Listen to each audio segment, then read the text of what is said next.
हाय दोस्तों, welcome to back my channel. मैं ये कहानी का भाग 9 लेकर आई हूँ। तो हम बिना देरी के स्टोरी स्टार्ट करते हैं। अहाना के बहुत कोशिश करने के बाद भी जब कुकी होश में नहीं आती तो अहान उसे अपनी गोद में उठाकर कार के पास ले आता है। तान्या कार से उतरकर उन दोनों को ही देख रही थी। तभी अहान तान्या को देखते हुए कहा, cherry open the door. Tanya जल्दी से हाँ में गर्दन हिला देती है और बैक सीट की डोर ओपन करती है। अहान सर्द आवाज़ में कहा, चेरी ये बेहोश हो गई है, पैसेंजर सीट के डोर को ओपन करो। तान्या जलती नज़रों से अहान की गोद में बेहोश हो चुकी कुकी को देखती है। इस वक्त कुकी अहान के बालों में झूल गई थी। उसका मन कर रहा था कि वो जाकर कुकी का गला ही दबा दे।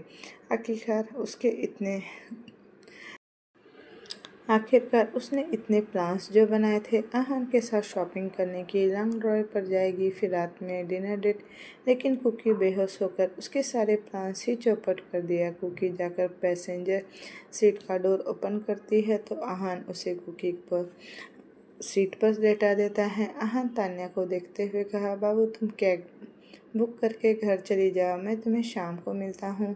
अहान इतना बोलकर तान्या का कोई जवाब सुने बिना वहाँ से कार की दूसरी तरफ चला जाता है और ड्राइविंग सीट पर बैठ जाता है। इधर कुकी बेहोशी की हालत में सीट पर एक तरफ लुढ़क गई थी।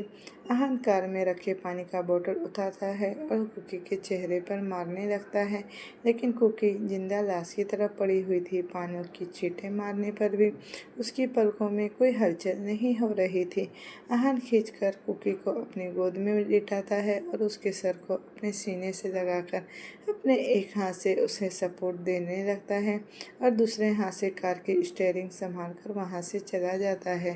थोड़ी देर बाद अंसुल अंपायर राह कसमताते हुए अपनी आंखें खोलती है और उबासी लेते हुए उठकर बैठ जाती है और अंगड़ाई लेकर अपने आँखों को दोनों हाथों से मसलने लगती है। राहा उबासी लेते हुए चारों तरफ देखने लगती है और अपने नाखून चबाते हुए बोली, हे दुर्गा माँ, इनका मीटिंग अभी तक ख़त्म नहीं हुआ। कहीं ये मीटिंग ख़त्म करके गुस्से में हमसे मिले बिना ही घर तो नहीं चले गए ना। दुर्गा माँ हमारी मदद कीजिए, हम कैसे इस आग के गुब्बारे को झेल सकते हैं। राहा अपने मन में बड़बड़ाते हुए बोले जा रही थी। राहा खड़ी हो जाती है और केबिन से निकलकर स्टेयर से नीचे आती है क्योंकि राह को लिफ्ट से जाने में डर लग रहा था। राह थक हार कर फिर ग्राउंड फ्लोर पर आती है। राह देखती है कि मायरा अब तक काउंटर पर ही है। राह काउंटर के पास जाकर बोली, आपके बॉस अभी तक फ्री नहीं हुए क्या? उनकी मीटिंग अभी तक चल रही है। मायरा ने कहा, नो मैम, मीटिंग तो थोड़ी देर पहले ही ख़त्म हो चुकी है। इवेंट सर भी यहाँ से चले गए। राह की आंखों से अब आंसू आने लगे। राह रोंदे गले से बोली, कितनी देर पहले वो यहाँ से निकले हैं? करीब 1 घंटे पहले सर यहाँ से जा चुके हैं। क्या सर आपसे मिले बगैर ही यहाँ से चले गए? मायरा कन्फ्यूजन से बोली। राह कुछ नहीं बोली और रोते हुए ऑफिस से बाहर चली गई और टैक्सी लेकर रायजादा पैलेस में वापस आ गए। इधर फार्म हाउस में अहान एक रूम के सामने खड़ा होकर इधर से उधर टहल रहा था और अपने हाथ में अपना मोबाइल पकड़कर घुमा रहा था। उस रूम के अंदर एक लेडी डॉक्टर कुकी का ट्रीटमेंट कर रही थी। कुकी बेहोशी की हालत में बेड पर पड़ी हुई थी। इधर अहान अपने गर्दन पर हाथ फिराते हुए उस बंद दरवाजे की तरफ ही देख रहा था। कहीं ये सब कल रात की वजह से तो नहीं हुआ। वो सब अभी ये सोच ही रहा था तो उसके चेहरे पर यह सोचते ही पसीना आ गया। वो पास में रखे पानी का जग उठाकर एक गिलास में पानी भरकर एक सांस में ही गट गया और दीवार को जोर से पकड़कर लंबी लंबी सांसें लेने लगा। उसकी नज़र सिर्फ और सिर्फ उस बंद दरवाजे पर ही थी। तभी वो दरवाज़ा खुला और एक लेडी डॉक्टर रूम से बाहर आती है और अहान के सामने खड़ी हो जाती है। अहान ने जल्दी से पूछा, डॉक्टर, कुकी की क्या हालत है? डॉक्टर एक गहरी सांस लेते हुए बोले, घबराने वाली कोई बात नहीं है। ओवर स्ट्रेस और कमजोरी की वजह से वो बेहोश हो गई है। थोड़ी देर में उन्हें होश आ जाएगा। आहान एक चैन की सांस लेता है। तभी डॉक्टर फिर से बोले, क्या वो आपकी बीवी है? आहान बिना किसी इमोशन के बस हाँ में गर्दन हिला देता है। देखिए, आपकी बीवी की हालत बहुत नाजुक है। शायद उन्होंने बहुत दिनों से कुछ खाया नहीं हो। उन्हें प्रॉपर डाइट की ज़रूरत है। बॉडी में बिल्कुल एनर्जी नहीं। कमजोरी से उनका बॉडी भी पीला पड़ता जा रहा है। डॉक्टर बोले। आहान ये सुनकर दंग होकर डॉक्टर को देखने लगता है। डॉक्टर फिर से बोले, आप उनके हस्बैंड हैं, इसीलिए ये बातें मैं आपको बोल रही हूँ। हो सके तो कुछ दिनों के लिए आप उससे फिजिकल रिलेशन भी अवॉइड कीजिएगा। उसकी बॉडी इन सब के लिए अभी रेडी नहीं है। सो avoid physical relation with her. I hope आप समझ रहे होंगे मेरी बात। ये कुछ मेडिसिन में लिख रही हूँ और एक ऑइंटमेंट भी दे रही हूँ। उनके होश में आने पर दे दीजिएगा। डॉक्टर ने एक प्रिस्क्रिप्शन आहान के हाथ में दे दिया। आहान प्रिस्क्रिप्शन लेकर हाँ में गर्दन हिला देता है। डॉक्टर वहाँ से चली जाती है। आहान रूम में आता है तो देखता है कि कुकी बेहोशी की हालत में बेड पर पड़ी हुई है। आहान अपने शर्ट उतारकर बेड पर फेंक देता है और एकटक कुकी के चेहरे को ही देखने लगता है। वो अपनी उंगलियों से अपने गाल को धीरे से छूता है तो उसके चेहरे पर एक अजीब सी करवाहट पसर जाती है। करवाहट से वो आंखें बंद करता है तो अचानक ही उसके गाल पर कोई जोरदार थप्पड़ मारता है। आहान झटके से आंखें खोलता है। उसकी आंखें लाल हो चुकी थी। वो गुस्से से मुट्ठी भींचकर कमरे में ही बने वाइन शेल्फ से एक शराब की बोतल उठाता है और वहीं काउच पर बैठ जाता है। उसके सीने में इतनी आग लगी थी कि गिलास की जरूरत भी नहीं पड़ी। ढक्कन मुंह से निकालकर वो फेंक देता है और बोतल मुंह से लगाकर एकटक कुकी के चेहरे को देखने लगता है। आहान कुकी के चेहरे को बड़े ही कड़वाहट से कहा, यूं ही सजाती हो मासूमियत अपने चेहरे पर, या मासूमियत के लिबास में एक घिनौना चेहरा छुपा रखा है? आहान कड़वाहट से देखकर ये चीज़ बोल रहा था। प्लेस में रहा उस किंग साइज बेड पर आलथी पालथी मारकर बैठी हुई थी। उसके हाथ में एक बड़ा सा पिंक कलर का टेडी बियर था और राहा एकटक उस टेडी बियर को घूर रही थी। उसकी आंखों में आंसू बह रहे थे। राहा गुस्से से उस टेडी बियर को दोनों गालों पर तमाचा मारते हुए बोली, सड़ू अकड़ू चंड, घमंडी दुष्ट तानाशाही, खुद को कहीं के लॉर्ड गवर्नर समझते हैं, खुद को कहीं के महाराजा समझते हो, एक नन्ही सी जान को तड़पा रहे हो। राहा गुस्से से उस टेडी बियर को बेड पर पटक देती है और उसके ऊपर चढ़कर बैठ जाती है और उसके पेट में, गाल पर, सर पर थप्पड़ घूसा चमाटा मारने लगती है और गला फाड़ फाड़ कर रोने लगती है। राहा गुस्से से उस टेडी बियर के सर को नोच डालती है और पेट पर नाखून धंसाकर अंदर से रुई भी निकाल देती है। तभी रूम के बाहर से आदित्य ने कहा, ए भाभी, अब बंद भी करो रोना, और कितना रोओगी? राहा गुस्से से आदि के पास में रखे पानी का जग उठाती है और डोर की तरफ देखकर आदि की तरफ फेंकती है। डोर के उस तरफ से आदित्य के चिल्लाने की आवाज़ आती है, ए भाभी, अपने नन्हे से देवर को मारना चाहती हो क्या आप? अब तक तो मेरी शादी भी नहीं हुई। राहा रोते हुए चिल्लाकर बोली, आदि भैया, अब जाइए यहाँ से, वरना मैं आपको उस लॉर्ड गवर्नर समझकर आपकी कुटाई न कर दूँ। आदि अपने सर पर हाथ रखकर कहा, हे भगवान, आज तो मेरी छोटी सी भाभी के अंदर झांसी की रानी की आत्मा घुस गई है। हर 10 मिनट में भाभी के अंदर स्वयं काली माँ पधार रही हैं। तभी स्वामिनी जी, जो डोर के बाहर ही खड़ी थी, वो परेशान होकर बोली, रहा बेटा, उसे ज़रूर कोई काम याद आ गया होगा, इसीलिए आपको मेरे बिना ही वो चला गया। देखिए, ऐसे मत रोइए, आप मेरी अच्छी बच्ची है ना? राहा आंखें मीचकर गला फाड़ कर रोते हुए बोली, आंटी, आप तो हमसे बात ही मत कीजिए। क्या खाकर आपने इस एंटी स्पीस को पैदा किया है जो इनका दिमाग हमेशा सटका ही रहता है? राहा रोते हुए ऊपर देखकर बोली, हे माँ दुर्गा, आप ऐसे सिंगल घमंडी पीस बनाते ही क्यों हैं? अगर बनाया भी तो मेरे नसीब में ही क्यों दे दिया उसे? इधर राह से सब लोग परेशान हो चुके थे। यतीश गुस्से से सुबह से शाम हो गया था और अभी तक घर नहीं लौटा था। सुबह से न राह उसे देखी थी और न बात की थी। राह का गुस्सा भी जायज़ था। दादाजी जो बाहर खड़े थे वो प्यार से राह को समझाते हुए बोले, बेटा राह, मेरी बच्ची, मेरी गुड़िया, ऐसे नहीं रोते। आ रहा होगा आपका यतीश, आपको छोड़कर वो कहाँ ही जाएगा। राह सुबकते हुए बोली, आपको पता है दादाजी, हम आज दिन भर उस लॉर्ड गवर्नर के ऑफिस में इंतज़ार करते रहे, लेकिन वो हमसे एक बार भी नहीं मिले। इतना अड़ियल सड़ियल और ज़िद्दी है वो। रात का वक्त आहन का फार्म हाउस। आहन आज ना पैलेस लौटा था और ना ही फार्म हाउस से बाहर गया था। आज पूरा दिन वो फार्म हाउस में ही था। इस वक्त आहन डाइनिंग टेबल पर बैठा था और एक सर्वेंट उसे डिनर सर्व कर रही थी। आहन उस सर्वेंट को देखते हुए कोल्ड वॉइस में कहा, उस लड़की ने डिनर किया क्या? वो सर्वेंट सर झुकाकर बोली, आहन बाबा, मैंने मैडम के लिए खाना लेकर गई थी रूम में, लेकिन उन्होंने मना कर दिया और कहा कि उन्हें भूख नहीं है और खाना भी वापस कर दिया। वो सर्वेंट फिर डरते हुए बोली, 2 दिन से मैडम ऐसे ही कर रही हैं। ऑफिस से आने के बाद खाना खाने को बोलूँ तो भूख नहीं है बोलकर दरवाज़ा बंद कर देती है। उस रूम से निकलती भी नहीं। जब मैं बहुत ज़्यादा फोर्स करती हूँ तो बोलती है कि उन्होंने बाहर खाना खा लिया है। आहन गुस्से से मुट्ठी भींचकर सर्द आवाज़ में कहा, उसने मना किया और तुम मान गए। बोला था ना उसका ख्याल रखने को।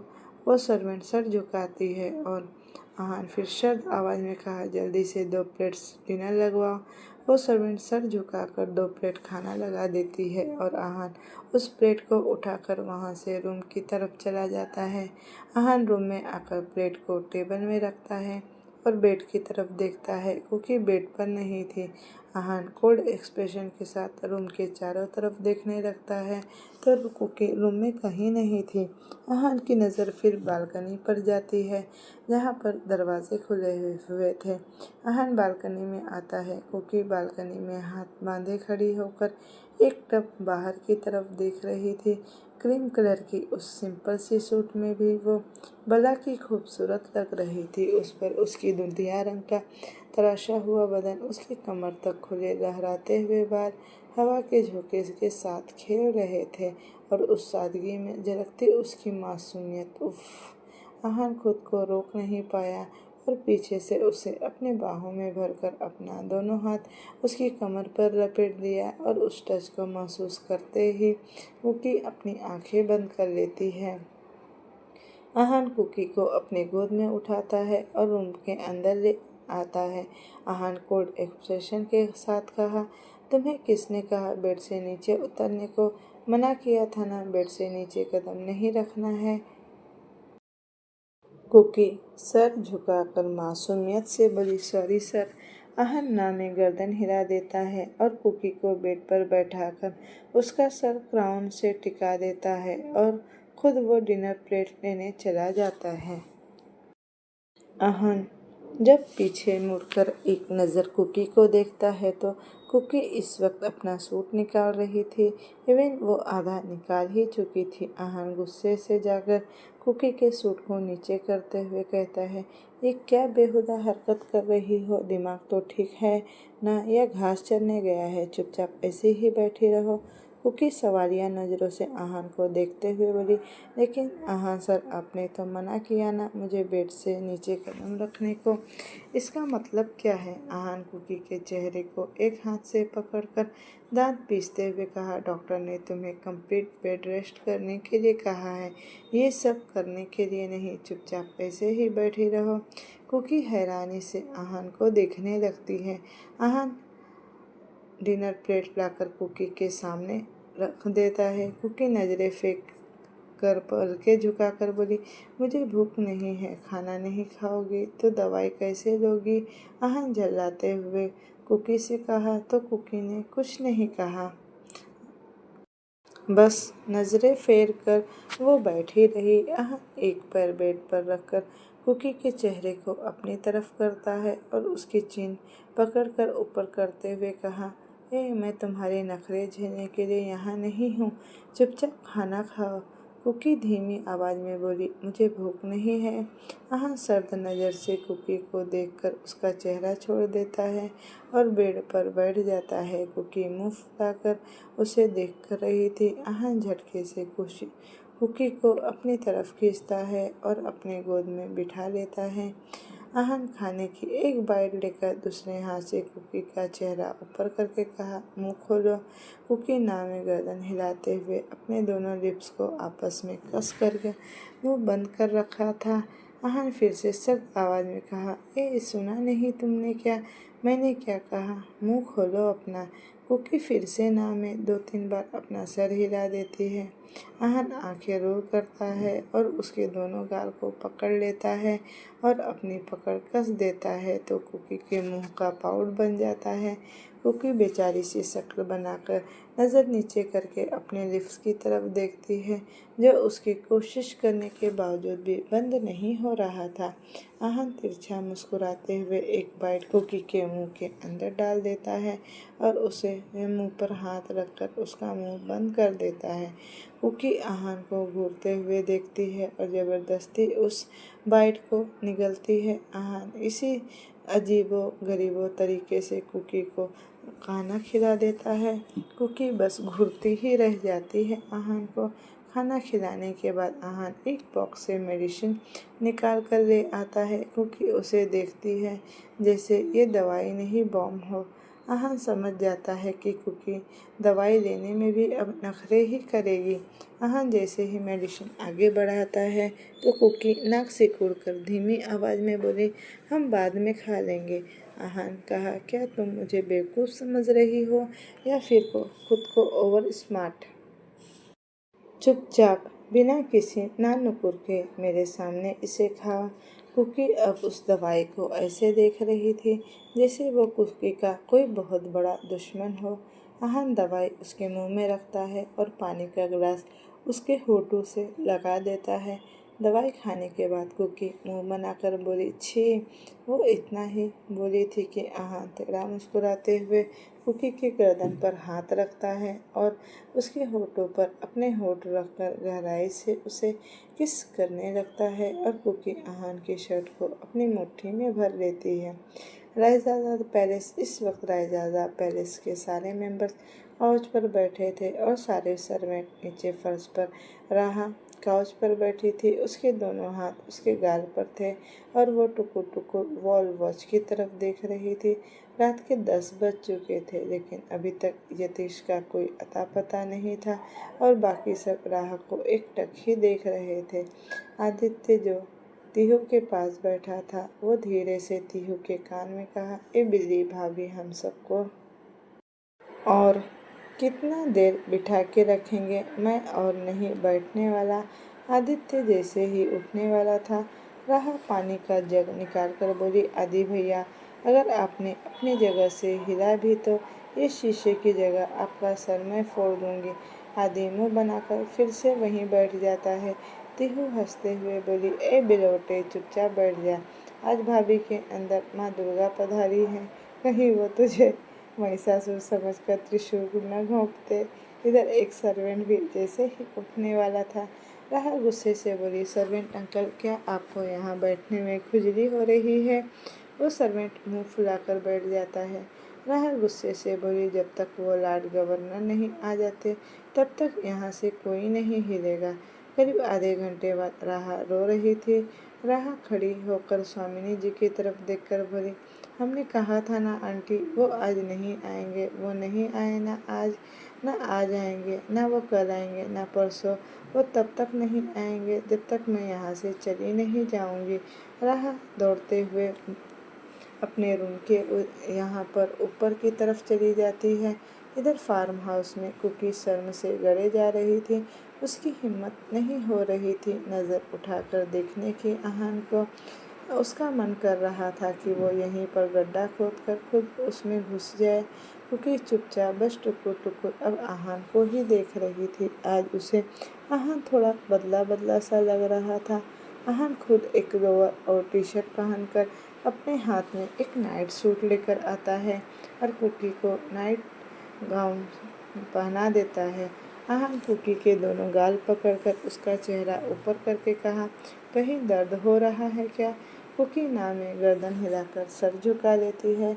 आहान बेड पर लेटकर कुकी को अपने ऊपर लिटाता है और कुकी चुपचाप उसके ऊपर लेटी रहती है। आहान कुकी के बाल पर हाथ फेरते हुए धीमी आवाज में कहा, जैसा कि हमने डिसाइड किया था, कॉन्ट्रैक्ट खत्म होने तक हम इस शादी के रिश्ते में बंधे रहेंगे। कल ये कॉन्ट्रैक्ट खत्म होने वाला है। कल तुम्हें डाइवोर्स पेपर मिल जाएंगे, साइन कर लेना। कुकी दंग रहकर आहान के इमोशनल चेहरे को देखने लगती है और उसके होठ कांपने लगते हैं। कुकी कांपते हुए बोली, लेकिन 5 महीने पूरे होने में अभी 6 दिन बाकी है ना? आहान कुकी के सर पर एक छोटी सी किस करके कहा, मैं अब तक तुम्हें बहुत दर्द दे चुका हूँ, अब मैं तुम्हें दर्द देना नहीं चाहता। पर डाइवोर्स पेपर पर साइन कर लेना। कुकी डरते हुए हकलाते हुए बोली, लेकिन इस महीने के पैसे?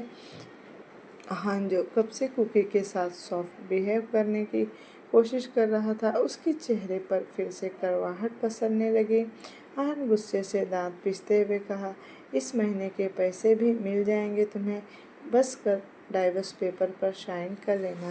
रायजादा पैलेस रात के 2 बजे एक ब्लैक मर्सिडीज आकर पैलेस के सामने रुकती है और उस कार से यतीश बाहर निकलता है।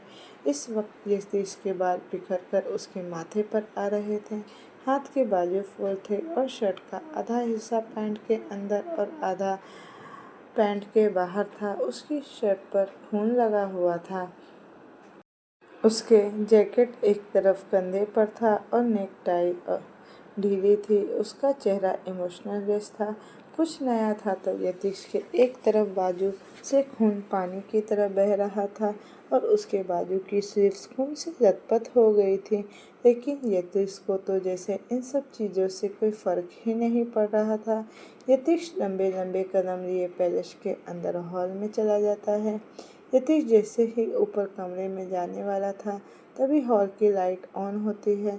यतीश सामने की तरफ देखता है तो सामने स्वामिनी जी खड़ी थी। स्वामिनी जी को इस हाल में देखकर यतीश बिना किसी इमोशन के कहा, मॉम आप अभी तक सोई नहीं?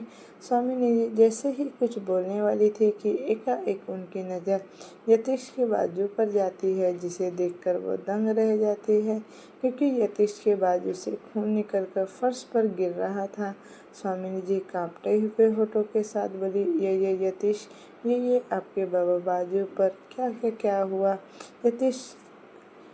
स्वामिनी जी की आंखों से अब आंसू आ रहे थे। स्वामिनी जी को रोते हुए देखकर यतीश अपना जैकेट पहन लेता है और बिना किसी इमोशन के कहा, डोंट पैनिक मॉम, छोटी सी चोट है, आती वक्त कुछ लोगों ने अटैक किया था। यतीश के जैकेट से भी अब खून भिगोने लगा था। स्वामिनी जी के पैर जैसे ही एक जगह पर जम जाते हैं। स्वामिनी जी जल्दी से यतीश की जैकेट उतार कर रोते हुए बोली, कुछ लोगों ने आप पर अटैक किया था, लेकिन कौन थे वो लोग? आपको क्यों अटैक कर रहे थे? क्या चाहते हैं वो आपसे? यतीश स्वामिनी जी के गाल पर हाथ रखकर उसके माथे को चूमते हुए कहा, मॉम डोंट पैनिक, छोटी सी चोट है, आई एम ओके, रात बहुत हो गई है, जाकर सो जाइए आप। यतीश अपना जैकेट उठाता है और वहाँ से जाने लगता है। स्वामिनी जी रोते हुए पीछे से बोली, यतीश कौन थे वो लोग जिसने आप पर हमला किया? यतीश बिना पीछे मुड़े हुए कहा, मॉम जब दुश्मन अपने ही हो तो किसी और से दरिंदगी का क्या आलम रखना? यतीश पीछे मुड़कर बस इतना ही कहा कि मिस्टर रायजादा, और ये बोलकर वो वहाँ से चला जाता है। स्वामिनी जी जैसे ही मिस्टर रायजादा का नाम सुनती है कि उनकी सांस एक पल के लिए थम सी जाती है और वो फूट फूट कर रोते हुए बोली, कोई इतना दरिंदा कैसे हो सकता है? अपने खून की जान कोई कैसे ले सकता है? अपने ही खून की जान के पीछे हाथ धोकर पड़े हुए हैं वो इंसान कहलाने के लायक ही नहीं। छी! स्वामिनी जी के चेहरे पर एक दर्द उमड़ने लगा। इधर यतीश एक रूम के सामने आकर खड़ा होता है और अपने रूम के डोर की तरफ एक नज़र देखता है जो ओपन था, लेकिन रूम की लाइट्स ऑफ थी। यतीश अपने रूम में न जाकर उसके बगल वाले रूम में चला जाता है। यतीश अपना शर्ट उतार कर बेड पर फेंक देता है और अपने बाजू पर आए जख्म को देखने लगता है। वो उस जख्म को छूकर बड़ी ही अजीब सी कड़वाहट उसके चेहरे पर आ जाती है और वो कड़वाहट से मुस्कुरा देता है। अजब सा दर्द था उसके सीने में, अजीब सी कशिश थी उसकी आंखों में, शायद किसी अपने से बेशुमार चोट खाया हो। यतीश उस जख्म को छूते हुए कहा, एक आग लगी है सीने में, जाने क्यों लम्हा फिर से सर्द है।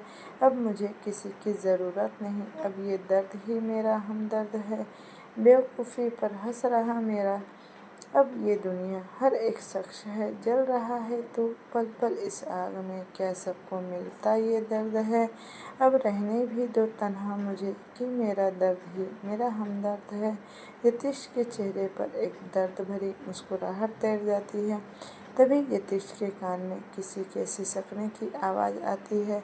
यतीश दरवाजे की तरफ देखकर सर्द आवाज़ में कहा, मॉम, मुँह दबाकर सिसकने से कोई फ़ायदा नहीं, जाकर सो जाइए। स्वामिनी जी यतीश के रूम के बाहर दीवार से सटकर खड़ी होकर अपना सर दरवाजे पर टिका कर अपने दोनों हाथ को मुंह में दबाकर सिसक रही थी। उनके आंखों से आंसू सैलाब की तरह बह रहे थे। यतीश फिर से सर्द आवाज़ में कहा, मॉम, कहा ना, रोना बंद कीजिए और जाकर सो जाइए। स्वामिनी जी, जो दीवार के पीछे छुपकर खड़ी थी, यतीश के सामने आ जाती है और रूंधे गले से बोली, यतीश, एक बार बस अपना ड्रेसिंग करवा लीजिए। तो यतीश कुछ नहीं कहता तो स्वामिनी जी उसे बेड पर बैठाती है और फिर फर्स्ट एड बॉक्स निकाल कर उसके हाथ का ड्रेसिंग करने लगती है। स्वामिनी जी रुई निकाल कर यतीश की बाजू से आ रहे ब्लड को साफ कर रही थी कि राह दौड़ते हुए यतीश के पास आती है और उसकी बाजू पकड़ कर बोली, ये आपके हाथ में चोट कैसे लगी। राह अब तक सोई नहीं थी और बगल के रूम से आवाज़ आ रही थी तो वो सुनकर वो बाहर आई और उस रूम के सामने जाकर खड़ी हो गई तो उसने देखा कि यतीश की बाजू पर गहरी चोट लगी थी। यतीश राह को एक नज़र देखकर उसे इग्नोर कर देता है। स्वामिनी जी बात संभालते हुए बोली, यतीश के लौटते वक्त एक छोटा सा एक्सीडेंट हो गया था, लेकिन शुक्र है चोट ज़्यादा गहरी नहीं है। राह एक नज़र यतीश के इमोशनल चेहरे की तरफ देखती है और स्वामिनी जी की तरफ देखकर बोलती, आंटी, क्या हम इनकी ड्रेसिंग कर सकते हैं। पक्का, हम अच्छे से करेंगे। स्वामिनी जी बस हाँ में गर्दन हिला देती है और राह के हाथ में फर्स्ट एड बॉक्स देकर वहाँ से चली जाती है। राह बेड पर यतीश के पास बैठ जाती है और यतीश उसे नज़रें फेर कर बैठ जाता है। राह जैसे ही यतीश के बाजू पकड़ने वाली थी, यतीश शर्द नज़रों से राह को देखता है और उसका हाथ झटक कर दांत पीसते हुए कहा, डोंट यू डेयर। राह हैरानी से यतीश के चेहरे को देखने लगती है, लेकिन वो यतीश के बातों को नज़रअंदाज करके फिर से उसका हाथ पकड़ लेती है। यतीश फिर से अपने हाथ से राह का हाथ झटक कर कहा, princess, I said stay away, I don't even try to touch to me. Yatish bed से खड़ा हो जाता है और वहाँ से चला जाता है। राह पीछे से प्यारी सी आवाज़ में बोली, जी सुनिए तो सही, कहाँ जा रहे हैं आप। आपके खून से आपका हाथ भीग रहा है, ड्रेसिंग तो करने दीजिए। राह भी यतीश के पीछे पीछे जाने लगती है। राह पीछे से बोली, सुनिए जी, कहाँ जा रहे हैं आप। आमतौर पर लड़कियाँ ज़्यादा नखरे करती हैं, लेकिन आप तो उन लड़कियों से भी ज़्यादा नखरे करते हैं, लेकिन हमसे तो इनके नखरे उठाए ही नहीं जाते। माँ दुर्गा, इतना खड़ूस पीस बनाया ही क्यों, और बनाया तो बनाया, मेरे नसीब में दिया ही क्यों। राह ये बड़बड़ाते जा रही थी तो यतीश वहाँ से टेरेस पर आ गया और राह भी उसके पीछे पीछे बड़बड़ाते हुए टेरेस पर पहुँच गई थी। राह यतीश के पीछे सर झुकाकर धीमी आवाज़ में बोली, सुनिए, आज सुबह हमने जो कहा वो इतना ही बोली थी कि यतीश उसे घूर कर देखता है। इससे राह अपने होठ पर उंगली रख देती है।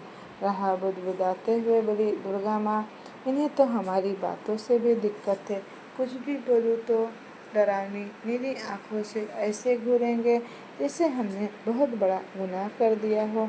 अब इंसान हो तो गलती हो ही जाती है ना हमसे। राह के बकबक से इरिटेट होकर यतीश गुस्से से मुट्ठी भींच लेता है और घूरकर राह को देखने लगता है। राह फिर से मासूमियत से बुदबुदाते हुए बोली, दुर्गा माँ, देख रहे हैं ना आप कैसे हमें अपनी इस नीली आंखों से वो घूर रहे हैं, जैसे हमने इनकी पैंट में ढेर सारे छिपकली डाल दिया हो। यतीश गुस्से से राह के दोनों बाजू पकड़ता है और उसे पीछे धकेलते हुए दीवार से लगा देता है और बोलता है, चुप, एक शब्द और नहीं, बिल्कुल चुप। कब से पक पक किए जा रही हो, मुंह नहीं दुखता है क्या तुम्हारा? राह जोर से अपनी आंखें मींच लेती है क्योंकि यतीश गुस्से से राह की बाजू पर अपनी पकड़ कसते ही जा रहा था। यतीश की गर्म सांसें राह अपने गर्दन पर महसूस कर रही थी। यतीश दांत पीसते हुए कहा, you know what princess, today it's had been such a eventful day. आज तो बहुत कुछ हुआ, राइट? पहले तूने मुझे पर गंदा इल्जाम लगाया, फिर ऑफिस और फिर मुझ पर अटैक। यतीश राह की कमर पर हाथ रखकर खुद से चिपका देता है और एविल स्माइल करते हुए कहा, लेकिन एक दिन में एक अच्छी बात भी हुई है, या दैट इज कि you are minded me how bad I am. Yatish Raha के आगे आए हुए बालों को लटों को अपनी उंगली से पीछे करते हुए उसके कान में कहा, really bad, so I suggest कि तू अब मुझसे डर। द ओल्ड यतीश इस बैक।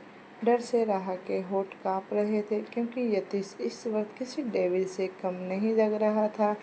राह अपने दोनों हाथों को यतीश के सीने पर रख उसे दूर ढकेलते रही थी क्योंकि उन दोनों की बॉडी को आपस में चिपकने से राह रोक रही थी और खुद को उसे छुड़ाने की कोशिश कर रही थी। यतीश तिरछा मुस्कुराते हुए कहा, प्रिंसेस, तेरा यहाँ रहना, वो भी मेरे साथ अकेले, it's not good, it's not safe. यहाँ कुछ भी हो सकता है, तेरी इज्जत भी लूटी जा सकती है। राह अपनी आंखें बड़ी बड़ी करके यतीश के चेहरे को देखने लगती है और खुद को छुड़ाने की नाकामयाब कोशिश करने लगती है। यतीश राह के बालों को कसकर मुट्ठी में भर लेता है और उसके होठों के करीब बढ़ने लगता है। राह की सांसें एक पल के लिए थम सी जाती है। राह अपनी पूरी ताकत लगाकर जोर से यतीश को पीछे की तरफ धक्का देती है और रोते हुए बोली, ए गंदे इंसान, आप कभी नहीं सुधर सकते ना। राह के धक्का देने की वजह से उसका हाथ यतीश के बाजू पर लग गया, जिससे यतीश के बाजू से और खून बहने लगा। राह रोते हुए कांपते हुए अपने हाथ देखती है जो इस वक्त खून से सन चुका था। इधर राह के मुंह से खुद के लिए फिर से गंदे इंसान सुनकर यतीश का गुस्सा और बढ़ गया। यतीश चिल्लाते हुए कहा, out, I said out here. Yatish की आवाज़ इतनी डरावनी थी कि राह सर से पैर तक कांपने लगी। राह खून से सना हुआ अपना हाथ देखती है और डरते हुए यतीश के पास जाकर रूंधे गले से बोली, हम पर गुस्सा बाद में हो लेना, पहले हमें आपके हाथ की पट्टी करने दीजिए, खून बहुत बह रहा है। राह फिर नज़र झुकाकर डरते हुए बोली कि आप जो करने को कहेंगे हम वो सब करेंगे, लेकिन पहले आप। यतीश राह के गाल को अपने एक हाथ से पकड़कर उसका चेहरा ऊपर करता है और दांत पीसते हुए कहा, क्या कर सकती है तुम मेरे लिए? खुद को मुझे सौंप सकती है? क्या तुम मेरे साथ इंटीमेट हो सकती है? खुद को मुझे प्यार करने की इजाज़त दे सकती है? राह का पैर जैसे वहीं जम सा जाता है। यतीश की बात सुनकर वो हैरानी से यतीश के चेहरे को देखने लगती है। यतीश गुस्से से अपना हाथ झटक कर उसका चेहरा छोड़कर वहाँ से चला जाता है। यतीश रूम में आकर कबर्ड से अपने कपड़े निकालकर वहाँ से जैसे ही वॉशरूम में जाने वाला रहता है, राह अपने छोटे छोटे कदमों से रूम में आती है, लेकिन इस बार उसके हाथ में एक डिनर की ट्रे थी। राह धीमी आवाज़ में बोली, सुनिए, आज सुबह से आपने कुछ नहीं खाया, पहले डिनर तो कर लीजिए। यतीश कोल्ड नज़र राह को देखकर कहा, मुझे भूख नहीं है, इतना कहकर यतीश वहाँ से जैसे ही जाने वाला था, राहा बच्चों की तरह जिद करके बोली, आज सुबह भी अपने यही बोलकर वहाँ से चले गए थे और कितना गुस्सा करेंगे ये आपको। कैसा गुस्सा आता है जो एक बार आए तो जाने का नाम नहीं लेता। यतीश राहा की बातों को इग्नोर करके वहाँ से जाने लगता है। इस बार राहा गुस्से से बोली, ए पति जी, आपको सुनाई नहीं दे रहा? हमने क्या कहा? कब से सिर्फ मुझ पर चिल्लाए ही जा रहे हैं। मेरी तो कोई बात सुनते ही नहीं। यतीश हैरानी से राहा की तरफ देखता है जो उसके मुंह खुद के लिए पति सुनकर यतीश के चेहरे पर छोटी सी मुस्कुराहट जाती है, लेकिन दूसरे ही पल वो चली भी जाती है। राहा गुस्से से खाने की ट्रे को टेबल पर रखती है और जाकर यतीश के सामने अपनी कमर पर दोनों हाथ रखकर खड़ी हो जाती है। राहा यतीश को घूरते हुए बोली, आज सुबह जो हुआ उसमें हमारी गलती नहीं थी, आप ही बताइए हम क्या करें। हमें कभी किसी ने ऐसे नहीं छुआ जैसे आप छूते हैं। आपकी हरकतों की वजह से हमें डर लगता है आपके नज़दीक आने से। जब हम आपके करीब आते हैं तो पता नहीं क्यों हमारी धड़कनें बढ़ जाती है। यतीश राहा को घूरते हुए कहा, ए प्रिंसेस, मेरे रास्ते से हट जा वरना। राहा गुस्से से मुंह फुलाकर बोली, ए पति, नहीं हटूंगी रास्ते से। क्या कर लोगे आप? हम डरते नहीं हैं आपसे। यतीश आंखें रोल करके बिना कोई मशक्कत के राहा को साइड झटक देता है। हमारी राह थोड़ी ना कम थी। राहा जाकर वॉशरूम के डोर के सामने दोनों हाथ फैलाकर खड़ी हो जाती है। राहा अपना होठ कर करके बोली, हमने कहा ना, पहले खाना फिर बाद में वॉशरूम जाना। यतीश एक हाथ से राहा के कमर को पकड़कर उसे हवा में उठा लेता है और वॉशरूम के डोर के साइड में रख देता है। राहा के आंखों में अब आंसू आ गए। राहा पीछे से यतीश का हाथ पकड़कर रूंधे गले से बोली, प्लीज़ हमें माफ़ कर दीजिए ना, आई एम सॉरी। आज सुबह हमने आपको जो भी कहा हमें नहीं कहना चाहिए था। हमें अच्छा नहीं लगता हमारी वजह से कोई भूखा रहे तो, और स्पेशली आप। राहा इतना बोलकर चुप हो जाती है और नज़र झुका लेती है। यतीश के चेहरे पर एक तिरछी मुस्कुराहट आ जाती है। वो हैरानी से राहा की नज़र झुकाकर बोल, आप खाना खा लीजिए ना, उसके बाद आप हमारे साथ जो भी करेंगे हम कुछ नहीं कहेंगे आपको, पिंकी प्रॉमिस, माँ दुर्गा की कसम। यतीश एक नज़र अपने हाथ की तरफ देखता है जो इस वक्त राहा ने पकड़ रखा था।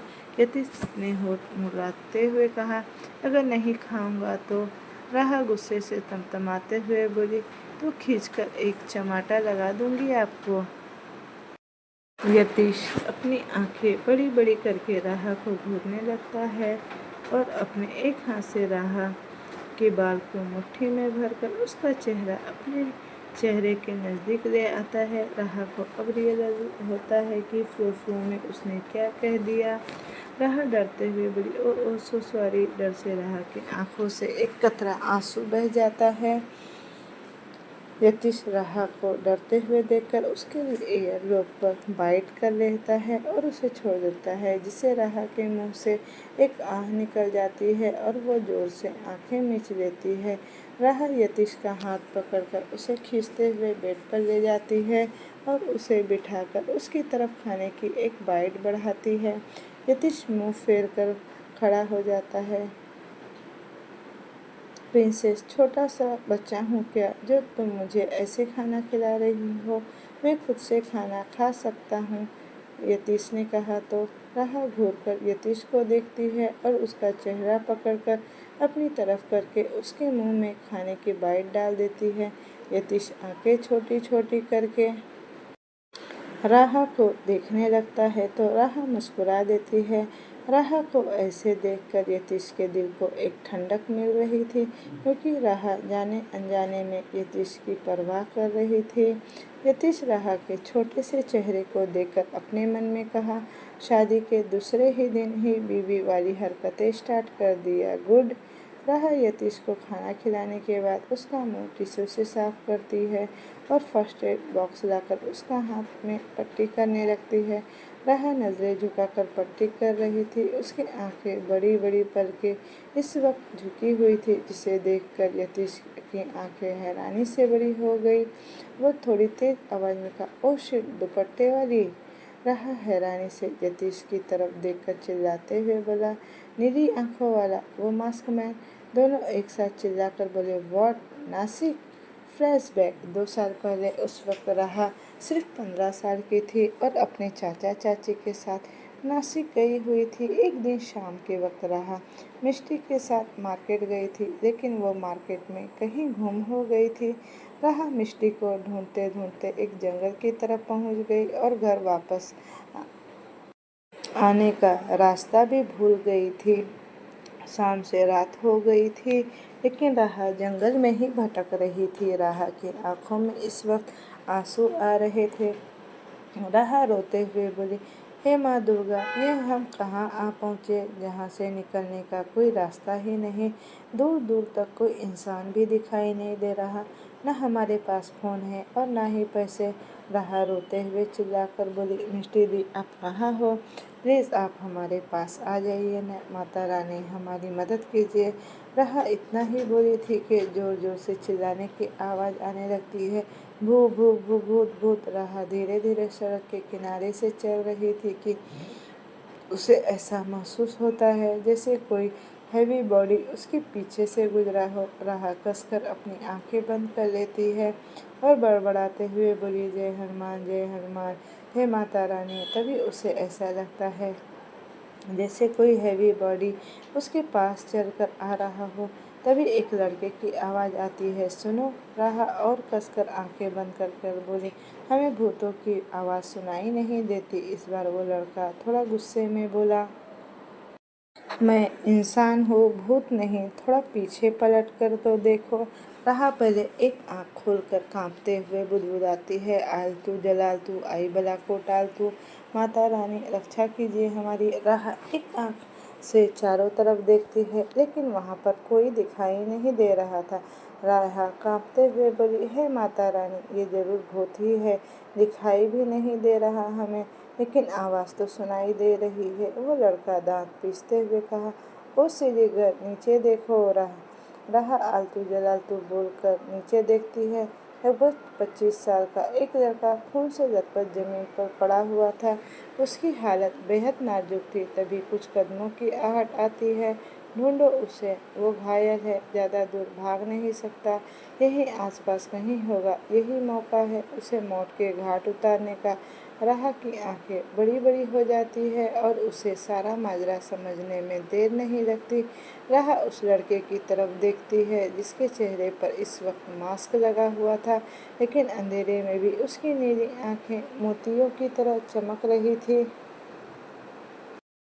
राहा उस लड़के के पास बैठकर बोली, "आप हमारे साथ आइए।" राहा काफ़ी मशक्क़त करने के बाद उस लड़के को बैठा देती है और अपने कंधे से सहारा देकर खड़ा कर देती है और एक बड़े से पेड़ के पास ले जाने लगती है। लेकिन वो लड़का इतना भारी था कि राहा के कदम डगमगा रहे थे और वो लड़खड़ाते हुए उसे एक पेड़ के पास ले जाने लगती है। राहा उस लड़के को देखकर उसका वाइट शर्ट उतारने लगती है, जो पहले ही खून से भीग चुका था। वो लड़का गुस्से से कहा, "तुम ये क्या कर रही हो?" राहा गुस्से से बोली, "गोलगप्पे खा रही हूँ। दिखाई नहीं दे रहा कि शर्ट उतार रही हूँ?" वो लड़का गुस्से से दांत पिसकर कहा, "तुम्हें शर्म नहीं आ रही? ऐसी हालत में मेरा फ़ायदा उठाना चाहती हो?" राहा उस लड़के के करीब जाकर बेफिक्री से बोली, "हाँ, नहीं आ रही है शर्म।" राहा उसका शर्ट उतार कर दूर फेंक देती है और उसे खींचकर अपने बेहद करीब करके अपने बदन से चिपका लेती है और उसका चेहरा अपने गर्दन पर छुपा देती है। तभी कुछ गुंडे वहाँ पर आते हैं और जैसे ही उनकी नज़र उन दोनों पर जाती है, वो दोनों जल्दी से नज़रें फेर कर खड़े हो जाते हैं।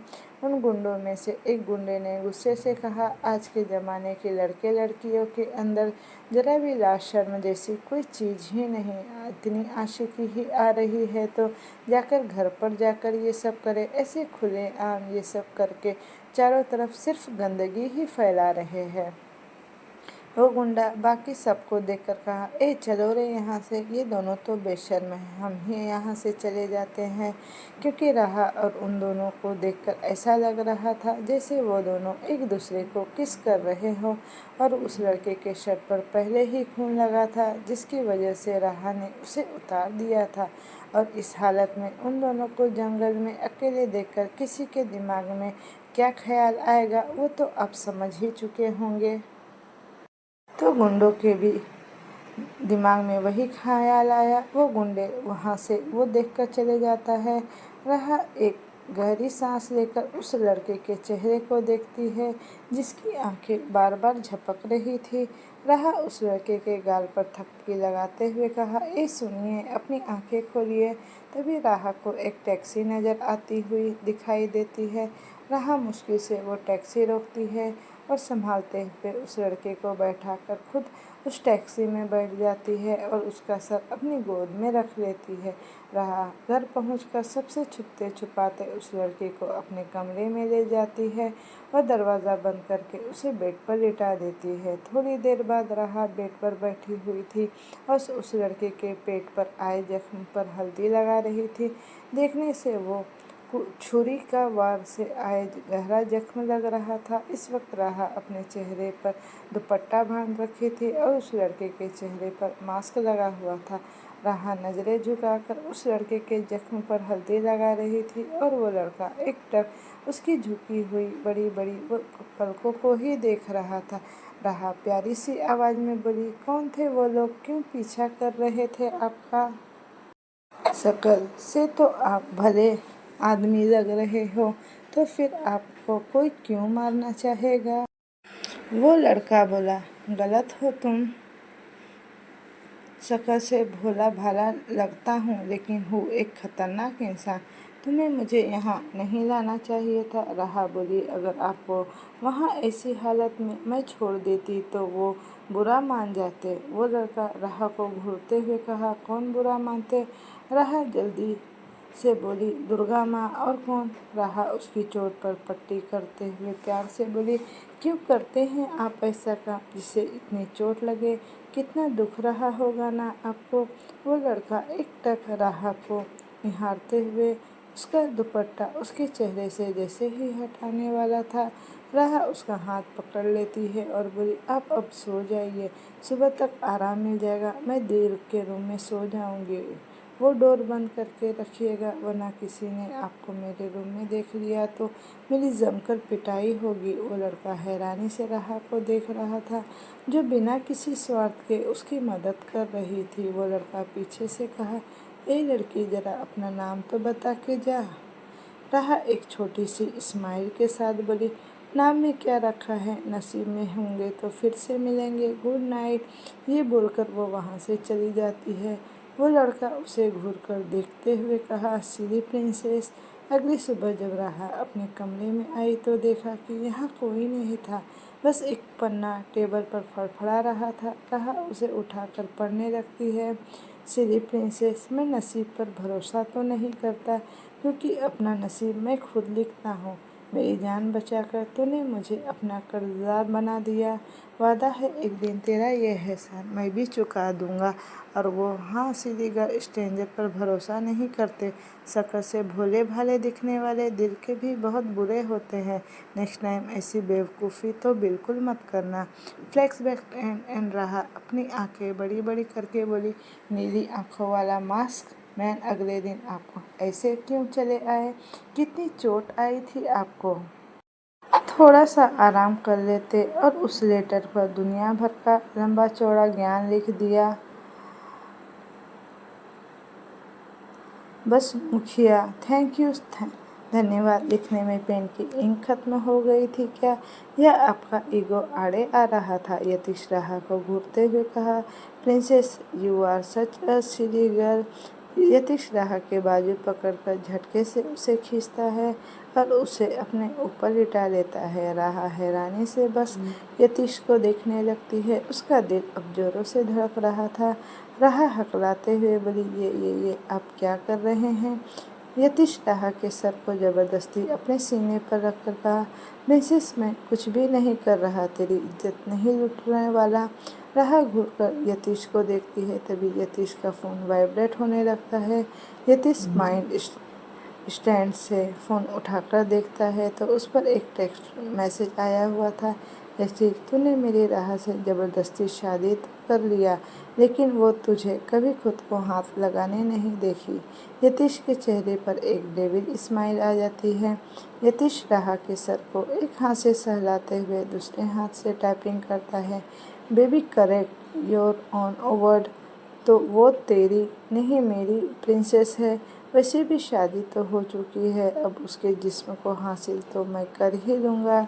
तो दोस्तों ये कहानी मैं अब यहीं रहने देती हूँ। इसका भी नेक्स्ट पार्ट मैं जल्द ही लेकर आऊँगी। अगर आपको स्टोरी अच्छी लग रही हो और आपको इसी तरह की स्टोरी चाहिए तो मेरे चैनल को लाइक शेयर सब्सक्राइब ज़रूर कीजिएगा। Thank you for watching. Bye bye.